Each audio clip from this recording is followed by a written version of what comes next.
give Danny a few minutes first, though, and that is to, if you would, among the observations that hopefully you'll make here, is give us a bit of a sense of what this looks like from the Israeli perspective, a country that you've spent quite a bit of time on, obviously been involved in lots of diplomacy with the Palestinians. What I'm interested in is, and I think one of the things we're going to try to do tonight is disabuse as many of us here as possible of some of the one of the sort of the most basic caricatures of the issue. And one of those is that this is just about Israel. It's clearly not just about Israel. There's United States interest that's very strong here. There's a very strong Arab interest. If you go to the Gulf today, there's a higher degree of paranoia among the Gulf countries than, frankly, in Israel about Iran, and a greater eagerness for a war, I might add, than you hear in Israel. But there is only one country where the debate is lively and at very senior levels about taking preemptive action, actually going and launching an unprovoked war, which is what it will look like from an international legal perspective, and striking at Iran's nuclear installations. And that obviously is Israel. Danny, give us a sense of perhaps where the Israeli mindset is on this, both on the part of the decision makers in the government, but I think also more broadly, because this will, and I think you agree with this, and disagree, please, if you don't. This is not just attacking Osirak in Iraq. This is not just hitting the Syrian installations. This would be a much more consequential decision on the part of the State of Israel. Give us a sense of the thinking there. Thank you, Nader. And well, I came here thinking Mr. Dubitz has introduced the notion of this being a debate, and I came and thought, well, it's nice to do this in a non-debate format, because in the debate format, we're trying to get your vote, so you end up really focusing on how to ingratiate yourself with the audience, so someone can kind of leave it saying, I know he was kind of advocating World War III, but he was terribly lovely. So I came here with the intention of trying to be a thorough scourge, now that I don't have to be popular, but then I discovered that I really want to be invited back, because hip-hop, I mean, if Intelligent Square people, if you like me, I've always wanted to share a platform with rap artists, so I have my incentive now. I want to touch on the sanctions issue, or begin to touch on it in closing, but to look at what you brought up, Nader, and how does this look from Israel? I think in two important respects, the Israeli Prime Minister's position is something of an outlier within Israeli establishment elite circles. Now, he's the Prime Minister, and I'm looking forward to watching football tomorrow night, so he's in that decision-making role. First, though, in terms of the nature of the threat, and Prime Minister Netanyahu has been very forthright in defining this as an existential threat. You can run off a list of the most important military leaders, ex-heads of the Mossad, of the Israeli Defense Forces, who would say, no, it's not an existential threat, don't go there, it's self-defeating to go there. The head of the Shin Bet, Israel's internal security services, the immediate past head, Mr. Diskin, actually accused the Prime Minister of being messianist on this. I think that probably went too far. But Prime Minister Netanyahu does see it in these terms, and it's important to understand that.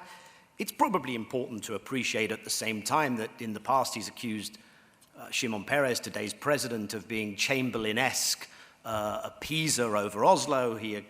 He's talked about negotiating with Hamas as being like negotiating with Hitler, although he just did that for the release of an Israeli soldier. So that's important to understand his mindset. The former leader of the opposition, Madam Livni, has accused him of shamefully abusing the Holocaust. But if you fix the bar at Iran crossing a certain threshold, and the threshold for Mr. Netanyahu is in a different place, I think, to Washington.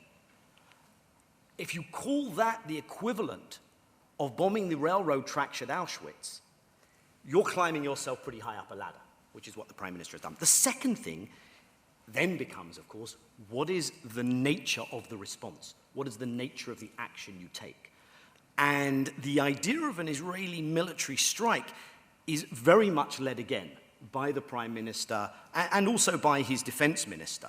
And again, you would have the heads, and especially the immediate past heads of the security establishment, disagreeing with him as to the efficacy and the wisdom of making such a move.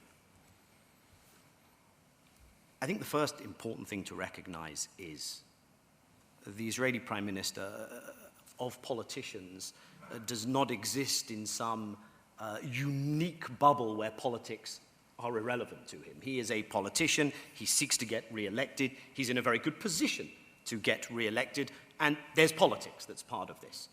In fact, I would argue that the politics argues against him taking military action because it's so risky when he's so shoe-in politically for re-election.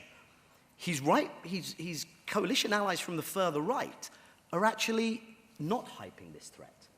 And I think for them, they see the focus on Iran as an excellent distraction from the Palestinian issue, for instance. So when can an Israeli prime minister visit Washington and not have the word Palestinian pass his lips? This is for his coalition, this is the achievement, actually, to have created this fantastic diversionary issue to a certain degree.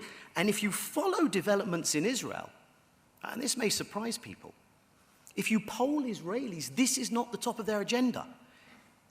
I cannot recall, and I think anyone would be hard-pushed, to point to you a demonstration in which Israelis took to the streets to demand the dismantling of the Iranian suspected nuclear program, or demanding a military strike. The only public action I can remember on Iran was actually a rather cute and naive Facebook initiative called We Love Iran, which some I'm sure terribly charming Israelis undertook.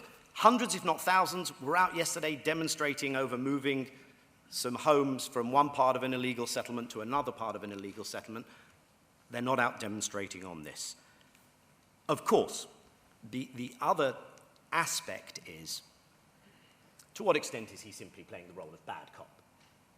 And here is where he is much closer to the consensus of the establishment in Israel, which is, we have to be the badasses in this. I slip into an American accent having spent too long in Washington. We have to hold the world's feet to the fire to enable Mr. Dubowitz to dial it up to Spinal Tap 11 by being so threatening. I think what has a lot of people asking questions as to what might happen soon is a sense that perhaps this is not a bad cop routine, but a rogue cop routine. And those are two very different things. A word on sanctions before you jump in, Nada. Look, what I just heard from Mr. Dubowitz is that so far the impact of having escalated sanctions is we've managed to secure cheaper oil reserves for China, and we've put ourselves in a position where, in order to not mess ourselves up economically even further, America is having to release its own strategic oil reserves and get the Saudis and others to do likewise, which is probably not something that is sustainable that long over time. I prefer not to hear the kind of hubris we heard from North America not so many years ago of accusing people of acting like four-year-olds in negotiations. I don't think that took us to good places in the past decade when that kind of hubris was put forward. And what I worry about, because I don't think you're going to sanction Iran into capitulating in a negotiation, because that's what we're actually talking about. And you don't think that either, because you've written that, Mr. Dubowitz. What you're talking about is really regime change. And what I'm worried about is that we end up finding ourselves where we were with Iraq in the 90s. And we should bear in mind how terrible the civilian suffering of the Iraqi population was under a brutal sanctions regime which also failed in its stipulated goal, which we later discovered was based on false intelligence anyway. Danny, thank you.